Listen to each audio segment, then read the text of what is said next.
Hello viewers, how are you? I am Sheikh Farid. আমি 31তম BCS এর একজন কর্মকর্তা, সাধারণ শিক্ষা ক্যাডারের কর্মকর্তা। আমি আসলে আমার গত এপিসোডে আমি BCS Preliminary ব্যাপারে কিছু আলোচনা করেছিলাম এবং আমি আপনাদেরকে একটা ব্যাপারে বিশেষত ফোকাস করেছিলাম। সেটা হলো যে কিভাবে আমি যদি ইংরেজি খুব বেশি নাও পারি তারপরেও আমি কিভাবে প্রিলিমিনারির মতো কম্পিটিটিভ পজিশনে কম্পিটিটিভ জায়গাতে আমি BCS প্রিলিমিনারিকে আমি বলবো একটা battle ground for the students, আর সেই জায়গাতে আমি কিভাবে ভালো করতে পারবো। এবং আমি বলেছিলাম অধিকাংশ ক্ষেত্রেই যারা ইংলিশ ডিপার্টমেন্টের স্টুডেন্ট আর যারা ইংলিশ ডিপার্টমেন্টের স্টুডেন্টস না, অধিকাংশ ক্ষেত্রে যারা ইংলিশ ডিপার্টমেন্টের স্টুডেন্টস না তারা কিন্তু ভয় পায় যে আমরা হয়তো ইংলিশে ভালো করতে পারবো না। আর ওটা নিয়ে আমি আপনাদের সেই মিস্ট্রিটা সলভ করার চেষ্টা করেছিলাম যে ইংরেজিতে ভালো করার জন্য আপনাকে যে ইংলিশ ডিপার্টমেন্টের স্টুডেন্ট হতেই হবে এইটা কিন্তু আসলে কোনো বিষয় না। এবং আমি গত ক্লাসে আলোচনা করার চেষ্টা করেছিলাম যে আপনি যদি ইংলিশ ডিপার্টমেন্টের স্টুডেন্ট নাও হন তারপরেও কিন্তু আপনি অনেক অনেক অনেক ভালো করতে পারবেন। এর জন্য আপনাদের কিছু টেকনিক অবলম্বন করতে হবে, আর সেই টেকনিকের মধ্যে আপনাদের মুখস্থ করতে হবে। কারণ আমি মনে করি যে মুখস্থ এই বিষয়টা খুবই দরকার আপনাদের জন্য। এবং আমি আজকে আপনাদেরকে একেবারে কাগজে কলমে আমি দেখাবো যে আমি যা বলেছিলাম সেটা কতটা প্রাসঙ্গিক। এবং আমি আজকে তার প্রমাণস্বরূপ আসলে 43তম BCS এর আমি প্রশ্ন নিয়ে আমি আপনাদের সামনে হাজির হয়েছি। 43 BCS এর একেবারে কিছু আমাদের রিসেন্টলি আমাদের 43তম BCS, যদিও আপনাদের 44তম BCS পরীক্ষা হয়েছে, আমি 43তম BCS নিয়ে আলোচনা করব। আর তার পরবর্তীতে আমি 44তম BCS এর প্রশ্ন নিয়ে আলোচনা করব। আমি 43তম BCS এর প্রশ্ন নিয়ে আজকে আলোচনা করব। এবং আমি যদি মোটামুটি ব্যবচ্ছেদ করি 43তম BCS এর প্রশ্ন, আমি দেখব যে গ্রামার অংশ থেকে 19টা প্রশ্ন এসেছে গ্রামার অংশ থেকে। এবং আমি আপনাদের দেখাবো আপনারা যদি মুখস্থ করেন তাহলে কিভাবে এই 19টা প্রশ্ন থেকে আপনারা আনসার করতে পারবেন। এবং এর জন্য আপনাকে ইংরেজিতে খুব জ্ঞান রাখতে হবে, ইংরেজি খুব ভালো বুঝতে হবে, ইংলিশ ডিপার্টমেন্টের স্টুডেন্ট হতে হবে তা না। এবং আরেকটা ইন্টারেস্টিং বিষয় হলো কোনো স্টুডেন্ট যদি ইংলিশ ডিপার্টমেন্টের স্টুডেন্ট হয় এবং সে যদি এই বিষয়গুলোকে অবহেলা করে বা তারা যদি এই বিষয়ে না পড়ে, মুখস্থ না করে, এবং তারাও কিন্তু খুব ভালো আনসার করতে পারবে না। তার মানে ব্যাপারটা এটাই বোঝায় একজন ইংলিশ ডিপার্টমেন্টের স্টুডেন্ট না, সেও কিন্তু অনেক ভালো করতে পারবে। অন্যদিকে একজন ইংলিশ ডিপার্টমেন্টের স্টুডেন্ট হওয়া সত্ত্বেও সে যদি অবহেলা করে, সে যদি গর্ব করে যে না আমি তো ইংলিশ ডিপার্টমেন্টের স্টুডেন্ট, আমি তো মুখস্থ করব না, আমি তো এগুলো পড়বো না, তাহলে কিন্তু আমি মনে করি সে কিন্তু এই অংশটাতে কাঙ্ক্ষিত মানের, তার মানে সেখানে সে একটা আয়রনির সৃষ্টি হবে। আমি মনে করি সে মনে করবে যে সব পারবে, আসলে পরীক্ষাতে কিন্তু সে সব পারবে না। তার মানে আমাদের ব্যাপারটা এটাই দাঁড়ায়, আমি আজকে মিস্ট্রিটা এটাই সলভ করব যে যদি ইংলিশ ডিপার্টমেন্টের স্টুডেন্ট সে যদি পড়ে সে অনেক ভালো করবে। অন্যদিকে ইংলিশ ডিপার্টমেন্টের স্টুডেন্ট যদি গর্ব করে, অহংকার করে, তাহলে সে কিন্তু কি একটা ভয়াবহ একটা অবস্থার মধ্যে তাকে পতিত হতে হবে। আচ্ছা, আমি সেটাই আলোচনা করব। আমি একটু বোর্ডে আপনাদেরকে নিয়ে যাব 43তম BCS এর যে প্রশ্নটা, সেখানে আমি আপনাদের দেখাবো যে কিভাবে এই ব্যাপারটা বাস্তবসম্মত কথা। আচ্ছা, আমি 1 নাম্বারে চলে যাব, ইডিয়মস অ্যান্ড ফ্রেজেস। আমি সংক্ষেপে লেখার চেষ্টা করব ফ্রেজেস। আচ্ছা, ফ্রেজেস অংশ থেকে 4টা আমি আপনাদের বলেছিলাম যে হ্যাঁ, ফ্রেজেস অংশটা আপনাদের মুখস্থ করতে হবে, ফ্রেজ অ্যান্ড ইডিয়মস মুখস্থ করতে হবে। এর জন্য আপনাদের 2-3টা বই, আমি বলেছিলাম মিনিমাম 3টা বই আপনাদের পড়তে হবে। 3টা বইয়ের সমস্ত ফ্রেজেস অ্যান্ড ইডিয়মস আপনাদের মুখস্থ করতে হবে। 4টা এসেছিল এবং এই 4টা আপনি ইংলিশ ডিপার্টমেন্ট বলেন, আপনি ইংলিশ ডিপার্টমেন্টের স্টুডেন্ট না, সবার জন্য কিন্তু একই ব্যাপার, এটা আপনাকে মুখস্থ করতে হবে। তারপর জিরান্ড বা পার্টিসিপল, আপনারা দেখবেন যে আমাদের সেই জিরান্ড বা পার্টিসিপল অংশ হতে জিরান্ড বা পার্টিসিপল অংশ, এবং আপনারা তো জানেনই পার্টিসিপল, জিরান্ড অ্যান্ড পার্টিসিপল আমি সংক্ষেপে লিখলাম। জিরান্ড অ্যান্ড পার্টিসিপল এই অংশ হতে আপনাদের একটা প্রশ্ন এসেছিল, জিরান্ড অ্যান্ড পার্টিসিপল অংশ থেকে। আচ্ছা, তারপর আমাদের definition and one word substitution. Definition and one word substitution আমি আপনাদের বলেছিলাম যে ডেফিনেশন আর ওয়ান ওয়ার্ড সাবস্টিটিউশন এইখান থেকে আপনাদের 3টা প্রশ্ন এসেছে। আচ্ছা, তার মানে definition and one word substitution, তার মানে ফ্রেজ আপনি পারবেন, এর জন্য আপনাকে ইংরেজি খুব ভালো জানতে হবে তা না। Definition and one word substitution আপনি ভালো পারবেন, এই জন্য আপনাকে মুখস্থ করতে হবে। অ্যান্ড তারপর আমাদের যদি 4 নাম্বার দেখি সিনোনিম অ্যান্ড অ্যান্টোনিম টেস্ট। আচ্ছা, হ্যাঁ, সিনোনিম অ্যান্ড অ্যান্টোনিম আমি সংক্ষেপে লিখলাম। এখান থেকে এসেছিল কয়টা? এখান থেকে এসেছিল একটা এসেছিল। আচ্ছা, ভয়েস চেঞ্জ আমাদের পরের বিষয়টা যেটা ভয়েস চেঞ্জ। আচ্ছা, ভয়েস চেঞ্জ থেকে এসেছিল কয়টা? এখান থেকে এসেছিল একটা। তারপরে right forms of verb, right forms of verbs plus correction, আমি সংক্ষিপ্ত করতেছি, কারেকশন এখান থেকে একটা করে এসেছিল, তার মানে একটা করে এসেছিল, 2টা এসেছিল। তারপরে অ্যাপ্রোপ্রিয়েট প্রিপোজিশন আমি দেখব, প্রিপোজিশন আমি সংক্ষেপে লিখতেছি, এখান থেকে এসেছিল আপনার হলো একটা এসেছিল। পার্টস অফ স্পিচ থেকে এসেছিল 3টা এসেছিল, পার্টস অফ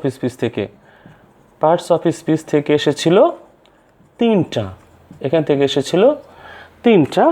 আর কারেকশন তো আমি আগেই বলেছি। আর স্পেলিং আমাদের 9 নম্বর বিষয় যেটা, সেটা এসেছিল স্পেলিং থেকে এসেছিল একটা। তার মানে আমাদের কয়টা বিষয়? ফ্রেজেস 4টা, জিরান্ড একটা, তারপরে আপনার এসেছিল definition and one word substitution 3টা, সিনোনিম অ্যান্ড অ্যান্টোনিম এসেছিল একটা, ভয়েস চেঞ্জ এসেছিল একটা, তারপরে আপনার right forms of verbs and correction মিল এসেছিল 2টা, অ্যাপ্রোপ্রিয়েট প্রিপোজিশন এসেছিল একটা, পার্টস অফ স্পিচ থেকে এসেছিল 3টা, আর স্পেলিং থেকে এসেছিল একটা। তার মানে তাহলে আমাদের কত হলো? 4, 5, 5 আর 3 8, 9, 10, 11, 12, 13 আর 3 16 আর একে এসেছিল 17। আর আমাদের আরেকটা বিষয় এসেছিল ওয়ার্ড ফরমেশন। ঠিক আছে, ওয়ার্ড ফরমেশন আমি আপনাদের বলেছিলাম যে নাউন থেকে অ্যাডজেক্টিভ, অ্যাডজেক্টিভ থেকে অ্যাডভার্ব, অ্যাডভার্ব থেকে ভার্ব, এটা এসেছিল 2টা। তার মানে আমাদের সব মিলে এসেছিল 19টা।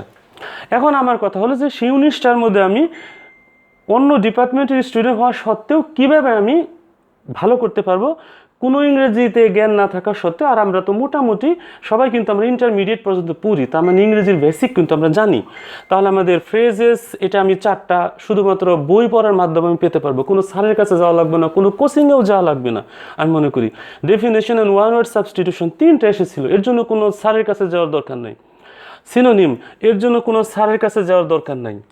আচ্ছা, তারপরে প্রিপোজিশন এর জন্য কোনো স্যারের কাছে যাওয়ার দরকার নাই। তারপরে স্পেলিং মিস্টেক্স এর জন্য কোনো স্যারের কাছে যাওয়ার দরকার নাই। ওয়ার্ড ফরমেশন এর জন্য কোনো স্যারের কাছে যাওয়ার দরকার নাই। তার মানে তাহলে আমাদের কয়টা বিষয় দেখেন? 4 আর 3 7, 7 আর 1 8, 8 আর 1 9, 9 আর 1 10, 10 আর 2 12। তার মানে আমার মোটামুটি আমি আপনাদের দেখাবো যে এই 12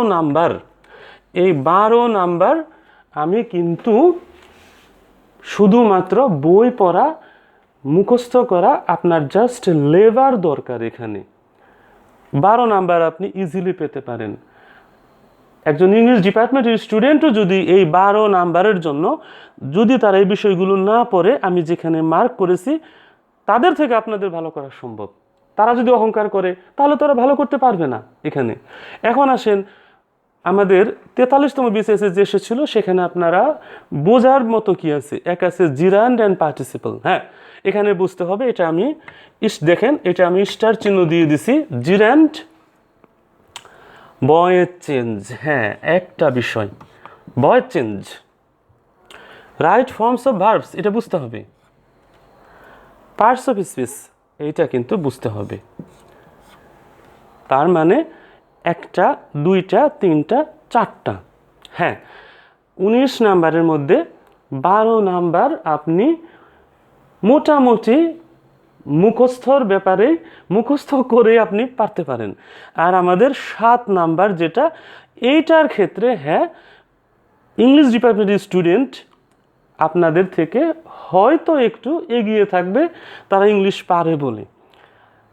তার মানে আপনি মেজর নাম্বারগুলো, তার মানে আমাদের ইংলিশ গ্রামারের অধিকাংশ অংশগুলোই আপনি কিন্তু ভালো করতে পারবেন, শুধুমাত্র আমি আপনাদের যে বিষয়গুলো দেখাইছিলাম, যে ফ্রেজ মুখস্থ করে, তারপরে অ্যাপ্রোপ্রিয়েট প্রিপোজিশন মুখস্থ করে, গ্রুপ ভার্ব মুখস্থ করে, ওয়ান ওয়ার্ড সাবস্টিটিউশন মুখস্থ করে, ওয়ার্ড ফরমেশনগুলো মুখস্থ করে। এখন আমি আপনাদের একটা বিষয় আজকে একটু আলোচনা করব, জিরেন্ড অ্যান্ড পার্টিসিপল। তার মানে আমার 2 নাম্বার যে বিষয়টা, সেটা নিয়ে একটু আলোচনা করতে চাই আপনাদের সাথে, জিরেন্ড অ্যান্ড পার্টিসিপল নিয়ে, যে আসলে জিরেন্ড অ্যান্ড পার্টিসিপল এই বিষয়টা আসলে কি, এবং এটা নিয়ে আমি ডিটেলস আলোচনা করব একটা ক্লাসে। জিরেন্ড অ্যান্ড পার্টিসিপল বিষয়টা কি, এটা নিয়ে আপনাদের সাথে একটু আলোচনা করি। জিরেন্ড, দেখেন জিরেন্ড ভার্সেস পার্টিসিপল।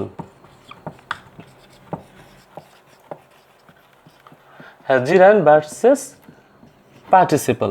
আচ্ছা, তাহলে দেখেন জিরেন্ড ভার্সেস পার্টিসিপল এই বিষয়টাতে আমি যেটা বলবো সেটা হলো,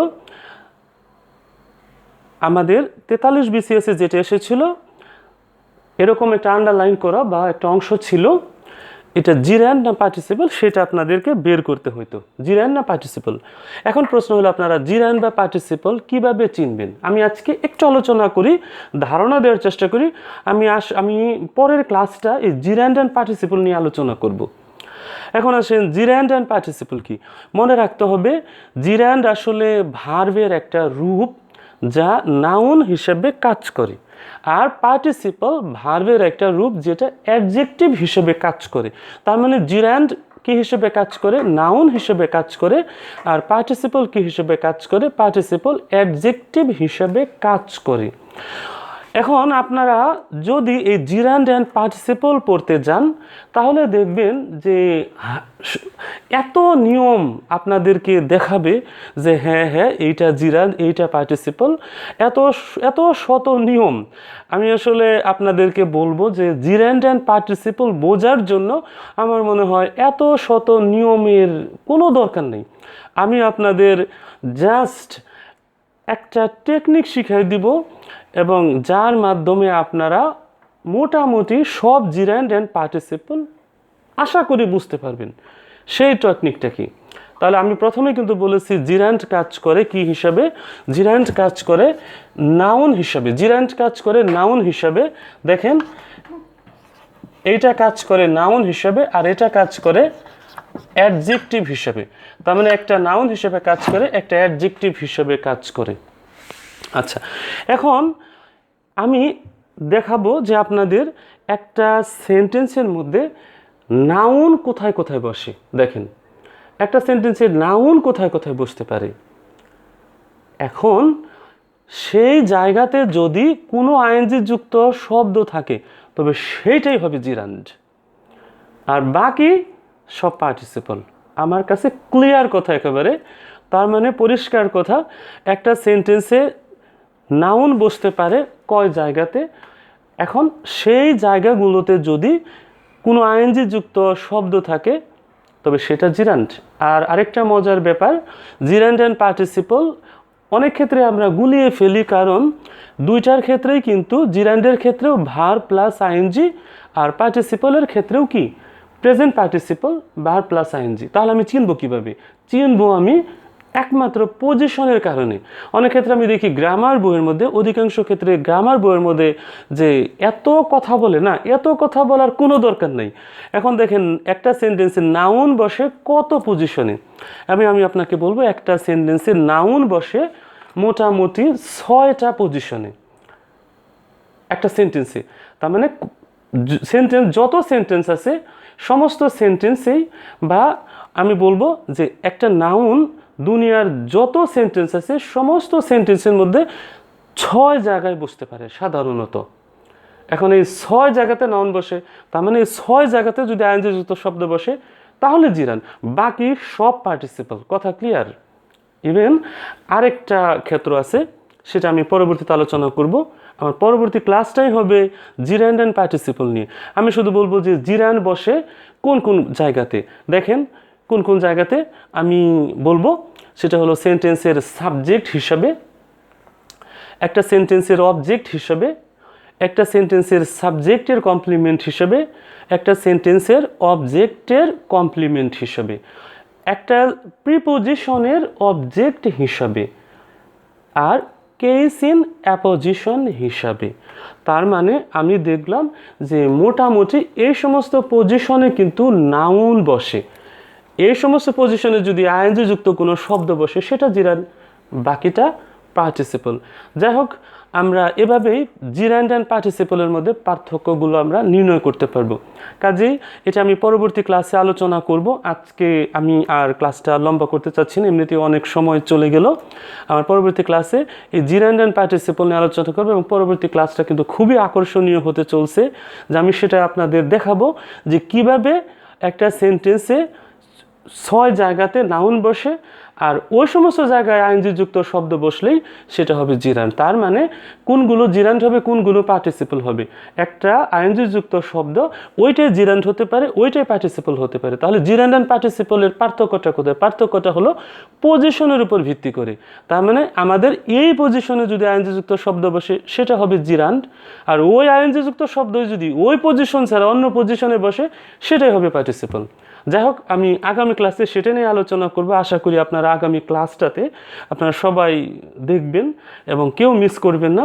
এবং আমি আশা করব যে আর কখনো কোনো দিন আপনারা জিরান্ড অ্যান্ড পার্টিসিপল নিয়ে কখনোই ভুল করবেন না, এবং এটা কিন্তু মেজর একটা প্রবলেম। এবং ইভেন দেখেন যে 43তম বিসিএসে যে প্রশ্নটা আসছে, আমি আশা করি যে হয়তো সবাই, আমি চাবো যে সবাই পারুক। এখন 43তম বিসিএসে অনেক ক্ষেত্রেই অনেক স্টুডেন্টই কিন্তু সেটা সক্ষম হয়নি। সবাই ভালো থাকবেন, আজকে আর নয়, আর আগামী ক্লাস পর্যন্ত সবাই ভালো থাকবেন। সবাই ভালো থাকবেন, খুব ভালো থাকবেন, এই বলে আমি আজকে ক্লাসটা শেষ করছি।